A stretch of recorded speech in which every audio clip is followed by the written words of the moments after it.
Баршаңызға қайырлы күн достар. Бүгінгі видеода сіздермен қонақ дастарханның көркін ашатын осындай өте керемет жеміс жидектен жасалатын фруктовый нарезкінің жасалу жолымен бөлісемін. Менімен бірге болып видеоны соңына дейін қараңыздар. Бізге осындай поднос керек болады. Қонақ дастарханымызға шығаратын бір ананас керек болады. Және де жеміс жидектер, апельсин, көк алма, қызыл алма, киви және де груша мен вишня қосатын боламын. Жеміс жидегімізді жақсылап жуып алдық. Енді осыларды қазір бөлшектерге бөліп нарезка жасайтын боламыз. Ананасымыздың екі жағын осылай кесіп алып тастаймыз. Және де ортасын осылай ойып ананасын алып бөлек алып аламыз. Осылай дөңгелете отыра кесеміз. Бізге сырты қажет болады. Астын аударып, астынан да осылай кесіп, ішіндегі ананасымызды бөлек алып аламыз.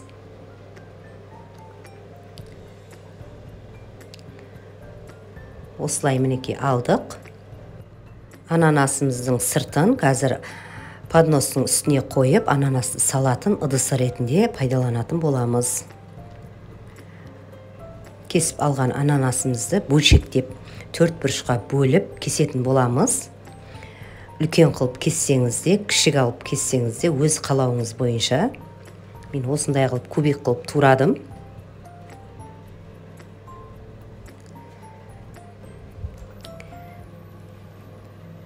Осы кесіп алған ананастарымызды қазір өзінің ыдысына салатын боламыз.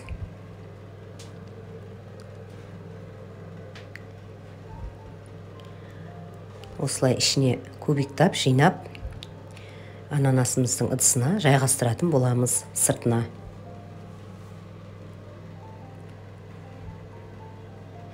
Бұл алып жегенге де ыңғайлы болады. Енді апельсинімізді видеода көрсетілгендей дөңгелетіп, жұқалап кесіп аламыз. Осы апельсиндерімізді біздің ыдысымызды жағалатып, тізіп қойып шығамыз.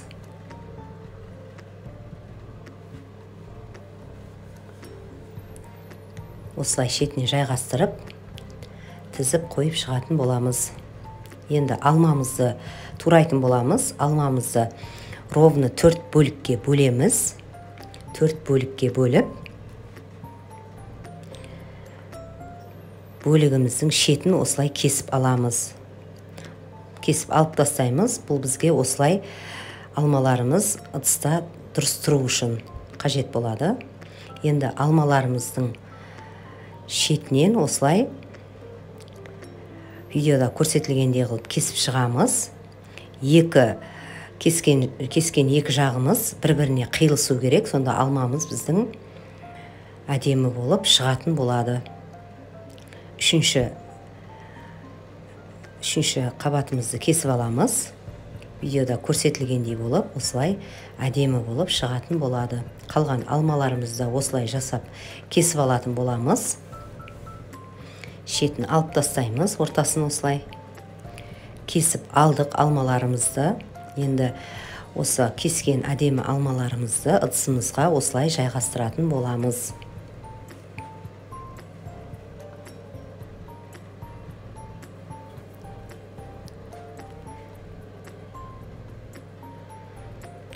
Осылай болып жайғасты. Енді көк алмамызды да осылай кесіп, 4-ке бөліп, ортасын алып тастап, видеода көрсетілгендей қылып, жақсылап кесіп аламыз. Біздің пышақтарымыз міндетті түрде өткір болуы қажет. Екі шетінен осылай, екі кескен бұрышымыз бір-біріне кездесу керек. Осылай шығады алмамыз сонда. осылай қылып кесіп аламыз. Тағы да бір бөлігін кесеміз.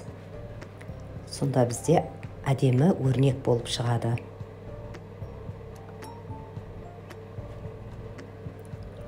Қалған алмаларымызды осылай кесіп аламыз да.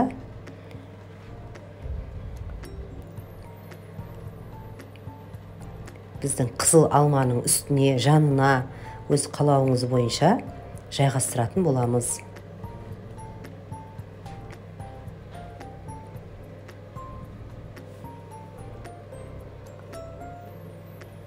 Осылай жайғастырдық, мінекей. Енді апельсинімізді кесеміз. Апельсинімізді осылай төртке бөліп, дәл алманы кескен сияқты екі бұрышынан әдемілеп бір-біріне кездесетіндей қылып кескен кесінділеріміз. Осылай кесіп аламыз. Бұны да осылай шығу керек болады. Қалған апельсиндерімізді осылай кесіп шығатын боламыз. Енді грушамызды кесеміз. Грушамызды осылай төртке бөліп, бұның да ортасын алып тастаймыз. Біздің жеміс-жидегіміз жақсы тұруы үшін осылай. Бәрінде осылай бір техника қолданылады. Екі жағынан бір-біріне келістіріп осылай кесіп алатын боламыз. Пышағымыз өткір болуы қажет.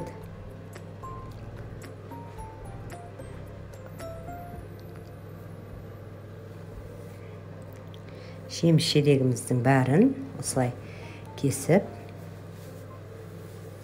ыдысымызға әдемілеп жайғастыратын боламыз.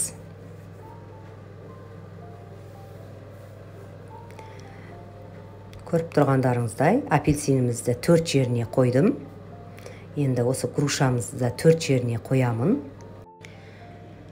Осылай 4 жеріне қойып шықтым әдемілеп. Осылай кесіп қойсаңыз, қонақтарға алып жегенге өте ыңғайлы болады. Енді біз кивиімізді жасайтын боламыз. Кивиіміздің сыртын ашып тастамаймыз, тек жақсылап жуып аламыз да, пышағымыздың көмегімен осылай үшбұрыштап кесетін боламыз.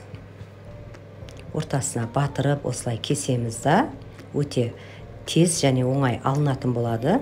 Осылай өрнектерменен әдемі болып шығады.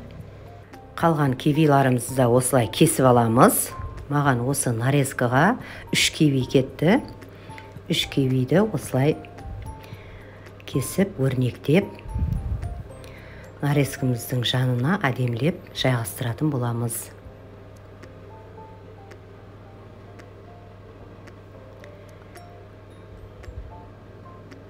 Өте оңай жасалады және бюджетный вариант.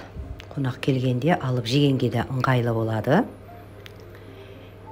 Енді осының үстіне черешнямды қойып шығамын.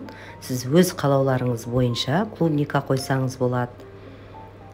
Қалеген жеміс-жидегіңізді үстіне жайғастырып шықсаңыз болады. Біздің нарезкамыз дайын. Осындай әп-әдемі болып шықты. Қонақ дастарханның көркін ашады. Жасап көруге кеңес етемін. Астарың дәмді болсын.